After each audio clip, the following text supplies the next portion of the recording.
Getting those voice memos from him. Oh, it makes my day. Spadoni in for Bonte Hill alongside Joe Shasky in the Morning Roast. We're rolling, baby. We got Baldy coming up here in about 45 minutes. 7:30 every Tuesday. Brian Baldinger joins the Morning Roast. Appointment Radio. And we got 5 questions. 5 burning 49ers questions that we are going to ask starting at 7:15-ish. I almost called you Bonte. Shasky and I are going to be discussing them first. We're going to ask Baldy, and then we're going to ask you, the listeners, those 5 questions as well at 888-957-9570. 5 of the biggest questions heading into the San Francisco 49ers season as we are less than 2 weeks away from Monday Night Football between the Jets and the 49ers, and I'm fired up. And I see this little piece of paper right here just floating around. Joe Shasky. It's the 2022 quarterback draft class. Would you like to, can I read this off for you? Well, I mean, we know 2021 didn't go so well. It did not. And 2022 was supposed to be really awful, too. And it kind of has turned out to be. So Kenny Pickett was the only quarterback taken in the first round in 2022. And we all knew that was a bad pick. The backup in Philly now. Drafted by the Steelers, but now backup in Philly. In the third round, Desmond Ridder, Atlanta Falcons drafted him. Not very good. He's now a third stringer with the Cardinals. Yeah.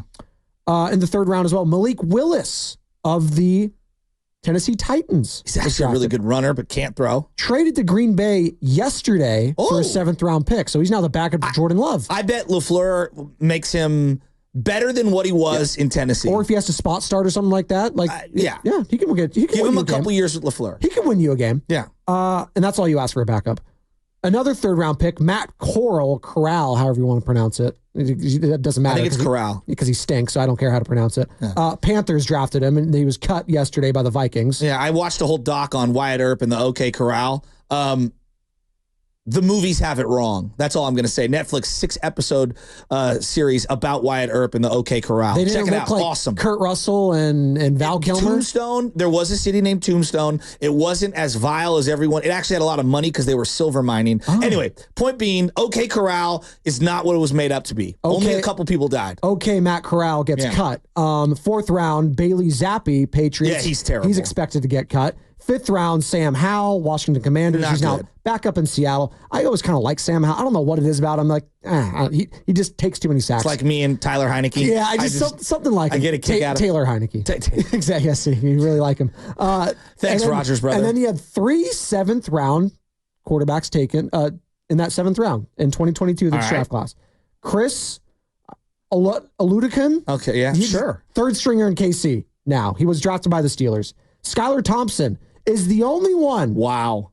Only other one to stay on his current team that was drafted in that 2022 quarterback draft class. So he's staying. Horrible playoff game. He did. He's staying in Miami, though, backing up Tua. And then after that, Brock Purdy with the San Francisco 49ers. Just to say, it's a crapshoot. Yeah. This stuff really, the last pick in the 2022 NFL draft, Brock Purdy, is probably going to make $300 million next year. And the rest of these guys are going to make peanuts. Did you watch the Hard Knocks when Brian Daboll and Joe Shane were going through just the numbers of who's hit, who hasn't at first-round quarterbacks? Yes. It was interesting because it's the exact same hit rate of all the other positions. But we microscope it in a way where it's just like, if you fail on this one, it's just going to set you back to just this many years. Because it is the most important position, though. You'd like to think that you could be a little bit better evaluating quarterbacks than a punter or something, right? But you just, it's a crapshoot. Well, really being in the playoffs, it's a crapshoot. Well, I just think the draft is a crapshoot, in general, whether it's positional, 1st round, 5th round, it's just all over the place. 33% hit rate, you're really good at your job. Yes. As a GM. I always say if I could find one player in every draft that I'm extending for 2 contracts, that was a great draft. 2 contracts? That's an unbelievable. Just one player, I'm saying. Just one, right? So, for example, let's go to Mike McGlinchey, right? The Niners drafted Mike McGlinchey 10th overall. Right before the Raiders drafted Colton Miller, who's gotten 2 contracts, I think, by the Raiders. Right? Yeah. And he was a starter for essentially 5 years. Yeah. And he was, he didn't live up to the hype, right? I would. He walked in free agency. Yes. Was that a good pick or a bad pick? Bad is strong, but it was not great. It was decent. Because you got production out of him. You got to a Super Bowl, right? That would be considered a hit. He started for you for 5 years, right? And I struggle with I don't think that's a hit. No. but you get where I'm going with this. I get what you're going. And so what I'm almost saying grading is on a curve, kind of. Yeah. Right? Like now do the same exercise with the quarterbacks, and you realize, like, yeah, like most of these guys, especially after the first round, like Trey Lance, for example, we're just talking about, I'm walking in, Trey Lance had one of the worst days you could have as a quarterback in the preseason, right? He had 5 turnovers or 6 turnovers, whatever it was. It was not good. Yeah, exactly. But you know what? Like, yeah, Kenny Pickett can't play either. And Mac Jones really isn't that good. Now, there's degrees of who can play and who can't, and this, that, and the other. At the end of the day, those are misses. Yeah. It's not about degrees of hits. Either you hit or you didn't. And I look at someone like Trevor Lawrence, and they've extended him. And I'm still kind of wishy-washy on whether that's a hit or not. I think they're still paying him based on hype, right? Like, a little bit has to be like you're projecting that he's like, oh, with all contracts, you're projecting as well. But like, he was the number 1 overall pick. He was, the greatest quarterback prospect since Andrew Luck, they were saying. Yes. He won as a freshman. He's been this highly touted guy his entire career. And I like Trevor Lawrence because he'll show you in every game, like, God, he'll just the touch, the athleticism, but then he'll have plays like against the Niners last year, coming off a bye. You just didn't know what was he doing out there. He was just getting destroyed. Are you saying he's Andrew Wiggins, where he tantalizes you a little here and there? K-Wig? That's actually not a horrible comp. You like it's that? It's actually not a horrible comp. I'll say Trevor Lawrence has meant more to his teams than Andrew. Like, Andrew Wiggins was the second best player on a championship team. I think being a quarterback in the NFL is a lot harder than what Andrew Wiggins had to do, especially for a horrible franchise that the Jacksonville Jaguars, coming off of having Urban Meyer, the worst head coach in the history of the NFL, your first year. Yeah, I think Trevor's done a pretty good job given expectations so far. Yes. But he's getting paid now, and we're going to have to see it more and more. No, but you brought up all those quarterbacks, and let's go to the 20. I like that comp, by the way. You do, don't you? I like the Andrew Wiggins comp. Because number 1 overall pick. Yes. Right? And it's kind of like tantalizes you, but then leaves a lot to be desired. Wide receivers. Like, we talk a lot about, man, this draft class is loaded, right? We do this all the time. Pick any position, but I'm going to go with wide receivers, 2021. And this was a great draft for wide receivers. Jamar Chase, 5th overall pick. Grand slam. Yes. Right? Jalen Waddle, 6th. It's been really good. Damn good player. I'd say it's a home run. Like, they hit a home run. Like, if you draft him 6 overall, you get that prediction. He does get hurt a lot, but yes. Yeah. He's been really good, right? Devontae Smith, been really good, right? Kadarius Toney. He won a Super Bowl. Couple of them, right? Kadarius Toney's not good. He's been on a zillion teams, it feels like. He has been, but he come on. As a first-round pick, that's been a miss. Yes, because of the Giants drafted him, right? I'm thinking of him as a Chief. Yes. So, yes, that's why. Yes. Rashad Bateman. No. Yeah, it's a miss. Yeah. Okay, like Elijah Moore went in that draft. Rondale Moore, like I still like Elijah Eskins, Moore. Tutu Atwell, Terrence Marshall. I'm just giving you the top 10 guys that are selected at a wide receiver in this draft. Yeah, not great. Not great. So my point being is, everyone brings up the quarterbacks, the hit rates, the measure. It's every position. It's just every single position. Yeah. It's a 33% hit rate, give or take. And if you're 33%, you're good. Join 95.7 The Game at Harding Park Friday, September 6th, Joe Shasky, for the Pettinelli Financial Partners Golf Tournament. You going to be there, by the way? You going to be hanging out? Yeah, awesome. I don't know how late I'll be able to stay. I'm going to do the best I can. You get to a certain point and got to get going home. I'm up at 3:30. Hey, don't tell me. Unless you're my wife this morning, you bring the baby into the room at 2 o'clock. Hey, don't dump on the lovely Michelle. She's I had to recovering, walk out like okay? a ninja. A ninja? Turn the lights off. And then the baby gets up like it's like a zombie. I like, when you're walking through the zombie apocalypse and like one of the zombies comes up off the ground and like the head turns at you like it's like a skull. Yeah, that's literally what my child does. Every morning. I scooter past them. It's the worst. Go to 957thegame.com to learn more. Presented by Atco Pest Control, the Bay Area's locally family-owned pest control company. Can't wait for that. The Pettinelli Financial Partners Golf Tournament benefiting the Autism Society, San Francisco Bay Area. And this segment was brought to you by Golden State Lumber, serving the Bay Area for 3 generations. When you succeed, we succeed. Joe Shasky. Visit goldenstatelumber.com. Enjoyed that draft conversation. We can get back into it at some point. Maybe ask Baldy about that. That just evaluating quarterbacks, because I do love picking Baldy's brain about just, you watch all these guys every Saturday. We're all watching them. We're all just diehard, because the most popular sport is the NFL, the most popular brand. And right behind that's college football. Like, we're all going to be watching it. Without a doubt. Thursday, Friday, Saturday, there are 31 games Thursday. Oh, my God. We're going to be locked in. We're going to be dialed in. 31. Yes. Oh, did I hit something on this? It's the second best sport. It's the second best sport. In terms I love of it. most, the audience that it draws, it's the second highest rated sport. And it's we can't get enough of it. And now they got the expanded playoff. Ugh. And with that expanded playoff, we're going to be seeing a lot more quarterbacks maybe that we haven't seen before. And we're going to be dissecting them more. Like, I feel like we're in an age, is what I'm getting at, Joe Shasky, where we have all this information that Pro Football focuses.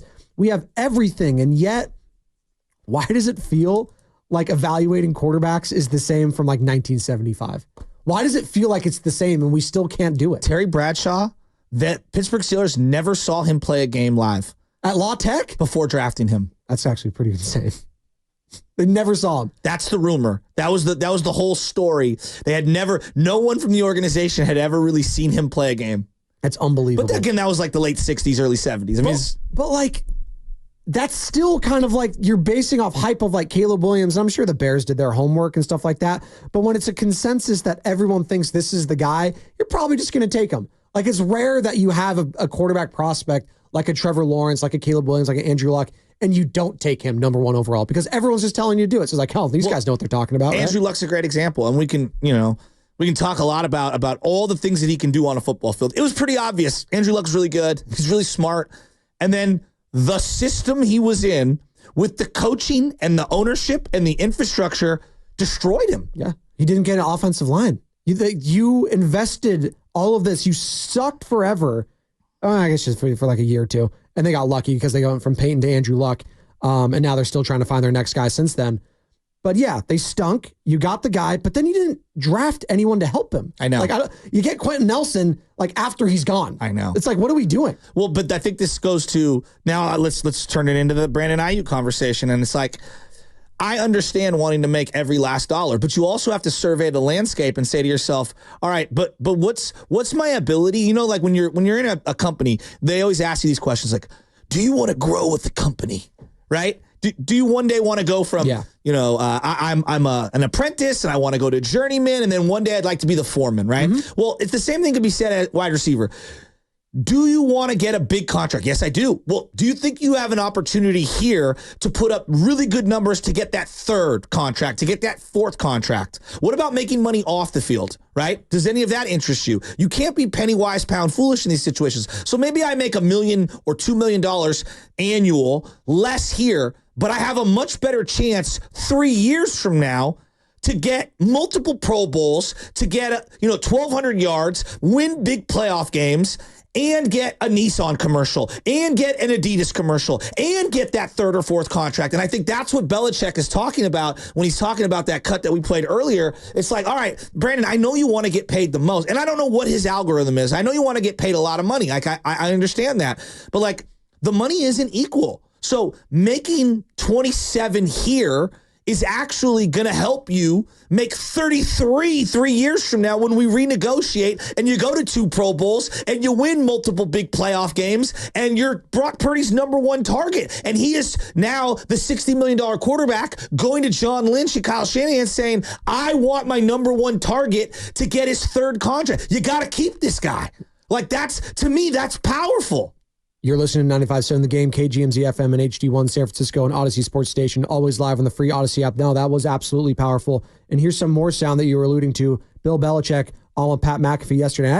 Listen, real quick, I cannot wait to hear Bill Belichick talking NFL and Nick Saban talking college. It's going to be so, like, I cannot wait. Nick Saban was great last week. Well, did you hear what they were doing predictions? And this was great. I loved it. They're doing predictions, and Nick Saban is like, yeah, I used to rip all of you guys for doing these predictions. I don't really want to do them, but I kind of have to do them. And it's like, yeah, Nick, like it's part of the gig. That's what we do. Like, a lot of people will critique what we're doing. And it's like, yes. You have to understand, we're talking about your favorite teams. Yes. 20, 25 hours a week on live radio. Things are happening, and it gets redundant. If you don't think we're exhausted by the Draymond punch, you're tripping yourself, right? If you don't think we're exhausted talking Brandon Ayuk, 27 or 28 million, but it's Lowry what you guys want to talk about. There you go. Yeah, Lowry Markkinen. You see his picture yesterday? He's happy in Utah holding that fish. Honestly, I'm so ready to not bring up the name Lowry Markkinen for the next 5 years. I hate him. You hate him. Carter hates him. I'm with you, though. But, like, this Brandon Ayuk thing's like, he's really good. I want him on the team. This has gone on way too far. This is like the couple that's been talking about getting married for 12 years. Like, just go get married then. Seriously, the 4-year engagement or whatever that movie was with Jason Segel.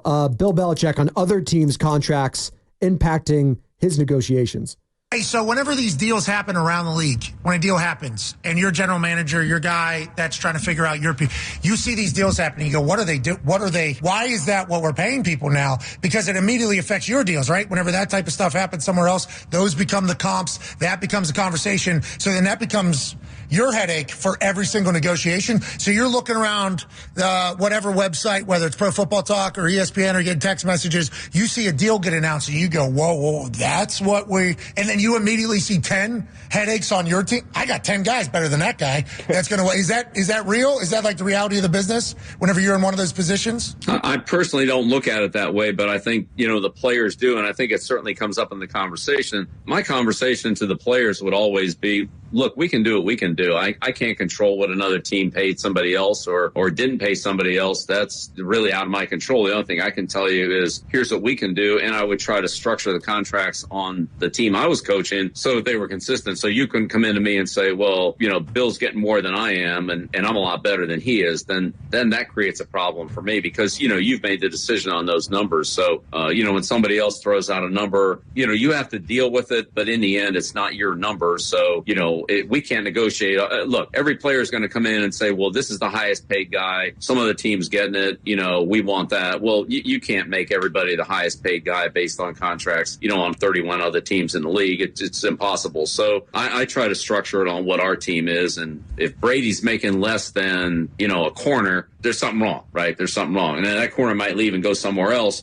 But I can't pay a corner more than I'm paying my starting quarterback who's won 3 Super Bowls, in 2010 or whatever. Hey, I've had that conversation. Bill Belichick on Pat McAfee yesterday, Joe Shasky. This is what we've been talking about for like 3 years. Yep. So let's break this down. If Bosa's making 15% of the cap this year, AAV, this is just a rough estimate, and Warner's making 10%, okay? Trent's sitting here and he's like, well, I'm only making 12.5% of that cap. I'm one of the best players on this team. I need to be closer to Bosa's number. That's what he's saying. And then you got Debo making 11.5% of the cap. And now you got Ayuk saying, hey, well, I'm better than Debo. I was second team All-Pro last year. Right? I need to make more than him.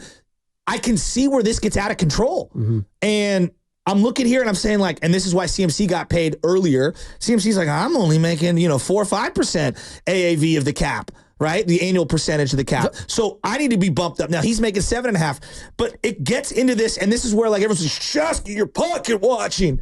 No, that's what all the players are doing. There's a hierarchy and there's a pecking order in that locker room. And so I do believe that Trent needs to be prioritized before Brandon Ayuk. And if Brandon Ayuk is making more per year than Trent, I think you're going to have problems. Bill Belichick, again, was so good at doing everything else, the little things that we really just, I think, take for granted for now, because he was not only just the head coach, he was the GM, he was everything for that organization. And now I think we view Shanahan a little bit like that, not quite to that level of Belichick, because he does rely on the Parags. John Lynch, I still would like to give him some credit as well. He has final say. Correct, but he has final say over everything. That's what I believe. Correct. But the more you're talking about it, Joe Shasky, the more I'm thinking, why didn't they just trade him on draft night? The more you keep saying, because now you're starting to start this trend of just one-upping each other's teammates, and that's got to affect the locker room somehow. It just has to affect the psyche. Belichick and Brady in the Patriot way, laugh at it all you want. There was a method to that madness and just prioritizing, as you just heard Belichick say, Malcolm Butler's not going to be making more than Tom Brady. Sorry, go to Tennessee, Malcolm. It's just not going to. And I agree with him. Right? It is what it is. You have to prioritize certain positions over others. Again, and we're talking about all this because Ayuk's holding out, Trent Williams holding out, and Brock Purdy's contract is looming after this season. So going back to Stannis of the House Baratheon, hard truths, they cut both ways, Joe Shasky. The hard truth is going to be cut here in the coming weeks when it comes to Brandon Ayuk and Trent Williams. Well, and I like the player. I want the player to stay on the team, right? We all want the player. We like Ayuk. He's really good. I think the Niners think he's really good. But I also think they're evaluating this saying, all right, let's do a brain exercise. Quarterback is the most important player on the team, right? Yes. And he's going to get paid at some point. And on this team, it's left tackle and running back over wide receiver. Yes. In whatever order you want. With this running back in particular, yes. Right? Yes. And that might not be the case 2 years from now. No. Like, it might not be the case by the end of this year. If it's Elijah Mitchell, then it's not, but it's Christian McCaffrey, so it is. Yes, exactly. And then we could start having conversations on, all right, is it Kittle, who I would argue he makes so little comparative to these other positions that it's great value and you keep him around, right? I think tight end is the best value in sports right now. They're making 15, the high end of the market is $15 million, $20 million per year. That's half of what an elite wide receiver is making right now. And they give you comparable production at left tackle as a blocker, if they're great at it, which is what Kittle is, and as a pass catcher. It's like, to me, they're a dynamic value. Wide receiver, is it smart business to spend 25% of your cap on 2 players at wide receiver when you don't throw the ball like that? No. It's just like it's... When also college is pumping out wide receivers. They really are. And if you look at the hit rate, it's a little better at wide receiver than it is at all these other positions. I'm seeing not even college. I just keep seeing high school film of these like guys, he's 6'2", 6'3", just 200 pounds, jacked, running 440. I was like, what are we doing out here? Just pumping, like California too. We're just so blessed in the Bay Area and in Southern California. We just have such an amazing pipeline of talent. Like Brock Bowers was in Napa Valley and he was just he was best player in college football for Georgia. I can't wait to see him. I think the Raiders is not going to be great, but I think Brock Bowers is going to be a baller. In that offense, the 2 tight end sets. I can't wait for football. I got my fantasy draft tomorrow. Oh. I'm the 95-7 one that you and Bonte Hill duck. Yeah, by the way. No, time out. I'm in a friends league. No, they're scared. And a family league. No, I'm not going to be in 4 or 5 leagues anymore. I'm in 2 leagues. Carter, are you in the league? Of course. Okay, so yeah. How many leagues? I'm in 3 this year and I hate it. It's one too many, right? Way too many. That's what I'm Totally saying. agree. So why are you guys hating on me saying friends, family, that's it? I'm not hating. I'm just saying you and Bonte are scared. You guys don't want the smoke. No, we're not That's okay. scared. It's That's just all right. I'm cool. I'm good off of like rooting for and against every player on my screen at all times. I know you're not scared of this guy that's going to come up next, Joe Carter, Shasky. you know exactly what I'm talking about. Totally. But wouldn't you Tyreek think Hill scored. Damn it, I'm playing him in 2 leagues. Wouldn't you think, though, that the work league here would be really the crown jewel of all your leagues? No. I think maybe Bonte lost to Kolsky a couple years ago. I don't think Bonte won. Maybe he did. Everyone laughed at him for taking Kelsey in round 1, and then he shoved it in everyone's face, I guess, a couple years ago about it. Anyways,